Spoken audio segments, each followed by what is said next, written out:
Let's go! Guys, settle down. It was just one game. Eat a cookie.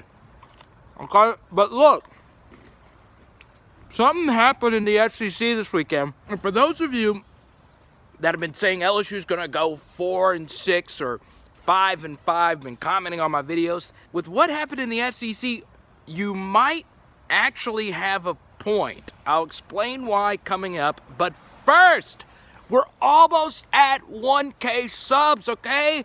I hope we're already there by the time I post this video. Thanks to people that watch the live stream and been supporting the channel. We're so close to monetization.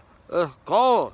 Let's get to the studio. Let's do it. So, well, what happened in the SEC? What are you talking about? If you've been with me from the get-go, we break down college football deeply, but also simply. The SEC and college football as a whole comes down to three things. These three things, the number one is talent, number two is scheduling, and number three is coaching. So, of those three things, there's a mixed bag of results when it comes to LSU this year. So obviously, the talent is there, the experience not so much, but LSU has enough talent for them to get better than what they showed against Mississippi State. Now, the coaching, it was not a good day for Ed Orgeron and his coaching staff.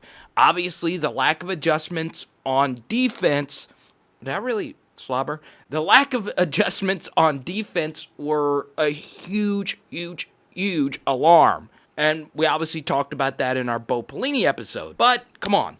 Ed Orgeron's a national championship coach. He's going to get better. He took full responsibility for the loss against Mississippi State.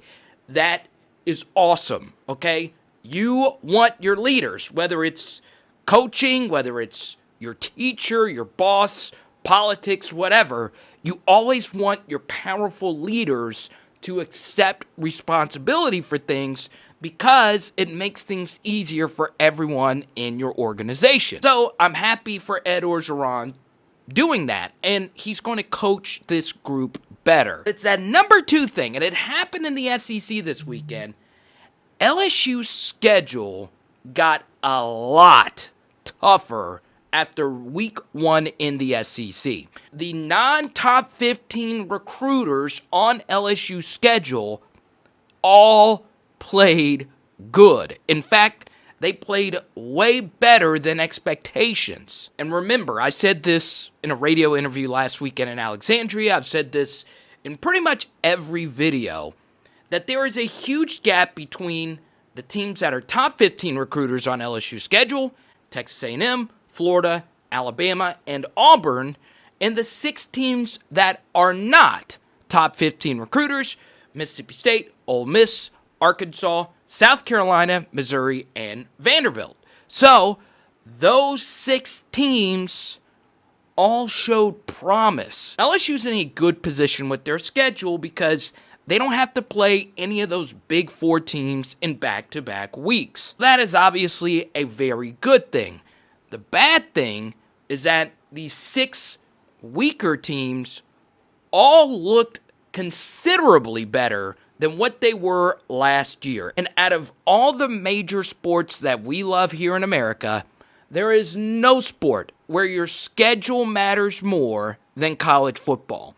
And that's what makes it great. Each and every regular season game matters. That's why college football has such great ratings. It's because there's so much weight in each and every regular season game. Take Ole Miss. Yeah, 51-35, but Florida has an elite offense. The Rebels' offense looked pretty daggum good under Lane Kiffin. And I know Arkansas is Arkansas, but that scoreline, 37-10 against Georgia, is very misleading. The Hogs actually led 7-5 at halftime. And unlike last year under Chad Morris, this team is actually competent. This team actually plays really hard. And like Mississippi State, they have very talented players at the skill positions. Then you have South Carolina, who comes to Baton Rouge here in just a few weeks. The line was 4. They only lost by 4 to a good Tennessee team. And they also looked pretty good on offense with transfer Colin Hill at quarterback, throwing for 290 yards. And then Auburn, they played an ugly game, but it was against Kentucky, who is consistently one of the most well-coached teams in the country. Yes, Missouri got beat down by Alabama, but they're Alabama for a reason. I mean, they're week 1. Who doesn't Nick Saban beat down in a week 1 matchup? And Missouri showed some late fight to make that scoreline a little bit more respectable. And that last-second over certainly made some of you happy. But overall, they looked okay. Not horrible, but okay. And obviously, this gets a little interesting. You play Vanderbilt this next week, who played really good against Texas A&M, only losing by 5. They started true freshman Ken Seals at quarterback, and whether it was pure luck, this kid threw the best throw in the SEC this year. All 6 of these teams, a lot of which have new coaches, new quarterbacks, looked a heck of a lot better, a heck of a lot more experience than they did the year before. And yes, it's just 1 week, but those results speak for themselves. They actually outperformed their expectations. You see, last year it didn't matter how good those teams were because LSU had Joe Burrow, the unicorn, who played exceptionally well in every single game. So it didn't matter who was on the schedule. This year, and pretty much any other year you will play in college football, it definitely matters who's on your schedule because, well, you don't have Joe Burrow as your quarterback. Alabama looked like Alabama. Jalen Waddle looked like the best player in college football. Florida's Kyle Pitts is the best SEC tight end in quite some time. Auburn looks physical. That's going to be a tough road game at the end of 6 weeks of football. So yes, LSU shouldn't necessarily worry about it inside their own building because that's a wrong mindset. The best thing you could do is focus on yourself and focus how you can improve your football team. But in reality, on the outside, it definitely matters how these other teams are performing because it makes it that much more difficult, of course, if the other teams have gotten better. So yeah, this could get a little testy, especially if Derek Stingley Jr. has to miss a considerable amount of time. I mean, if any LSU player gets sick or get injured, this gets a lot tougher. So, and who knows, maybe it changes. Maybe all these other teams just suck in week 2. That's the crazy thing about college football. You never really know, but I wanted you to know, as LSU fans, we sometimes get tunnel vision. We sometimes just focus on us, when the reality is that all these other teams are not necessarily catching up, but they are getting better, and that desperately matters because, well, you're only playing SEC teams. You're only playing a 10-game schedule of only SEC teams. And when they're covering the spread and when they're looking physical and when they're looking motivated, you know, that should concern you some as an LSU fan. Lemon providing the positive vibes. I love it. I think Stingley back will help out because he will lock down whoever he covers and keep pushing out these videos. Go Tigers. Thank you for your support, Lemon. And obviously, I agree. When you bring back, statistically, according to PFF, the greatest college cornerback ever, if you're judging it based on one season, that'll help out any defense, in particular an LSU defense that really struggled at corner. So we have a lot of different opinions on Myles Brennan. Obviously, Jason here says this was not the quarterback's fault. I'll take 340 yards passing from any LSU quarterback any day.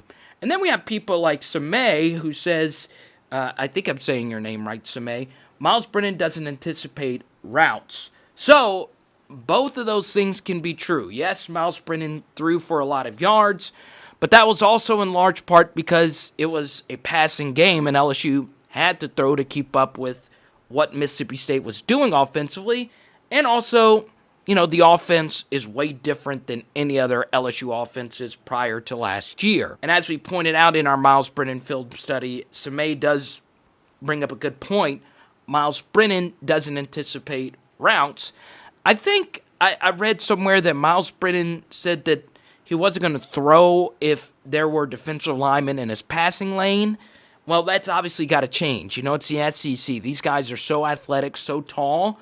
Arms are going to be in the passing lane. So throw the football. More often than not, the ball will not get batted down at the line of scrimmage.